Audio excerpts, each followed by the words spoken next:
यही आरोप प्रत्यारोप एक बार फिर से ओबीसी कार्ड पर यही, क्योंकि अब हिंदुत्व की बात कर लें या फिर जाति, यानी धर्म और जाति दोनों ही पिच पर दोनों ही पक्षों की तरफ से लड़ा जा रहा है, खेला जा रहा है।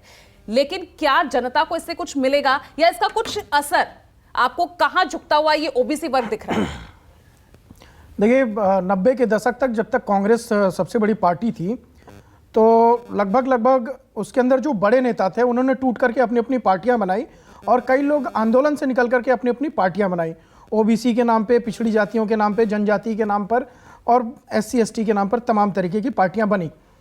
लेकिन जब पार्टियां बनी तो उस पार्टी के अंदर जो परिवारवाद था वो खुल करके दिखाई दिया।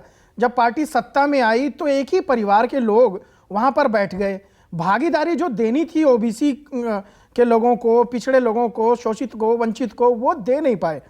जहां तक आप देखेंगे एक लंबा इतिहास है उठा करके। तो जब भाजपा शासन में आई तो वहां पर जिनको अपनी भागीदारी नहीं मिली, कहीं ना कहीं उनको, जो पहली बार कमीशन को मोदी जी ने पास किया, बनाया, ओबीसी जो देखेंगे आप इसमें ओबीसी कमीशन को मोदी जी ने बनाया, तो उसमें उनको भागीदारी मोदी जी ने बढ़ चढ़ करके इसलिए दी क्योंकि उनको कहीं ना कहीं अपने अधिकारों से वंचित किया गया था, जो स्पष्ट रूप से दिखाई देता था। चाहे आप आरजेडी में देख लीजिए, चाहे सपा में देख लीजिए, और बहन जी की पार्टी में भी बहुत सारी चीजें थी, तो अन्य जितनी भी पार्टियां हैं।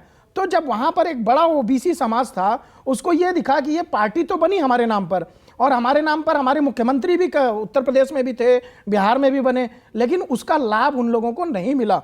जो उनको जहां पर जिस प्रकार की सुविधाएं मिलनी चाहिए थी, जो लाभ मिलना चाहिए था, वो किसी प्रकार से नहीं मिला। उनके नाम पर सिर्फ पार्टियां बनी और उनके नाम पर मुख्यमंत्री बन करके एक परिवार ने जो है वो शासन किया।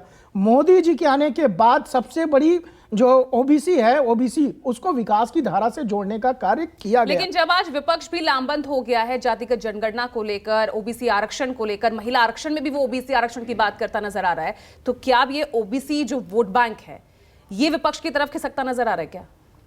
नहीं, देखिए आप समझिए कि वोट बैंक क्यों खिसकेगा। जब कोई जनता देखती है कि हमारे लिए कार्य हुआ है, कोई जाति विशेष वर्ग देखता है कि इस सरकार ने हमारे लिए कार्य किया है, तो वो सरकार के खिलाफ क्यों जाएगा?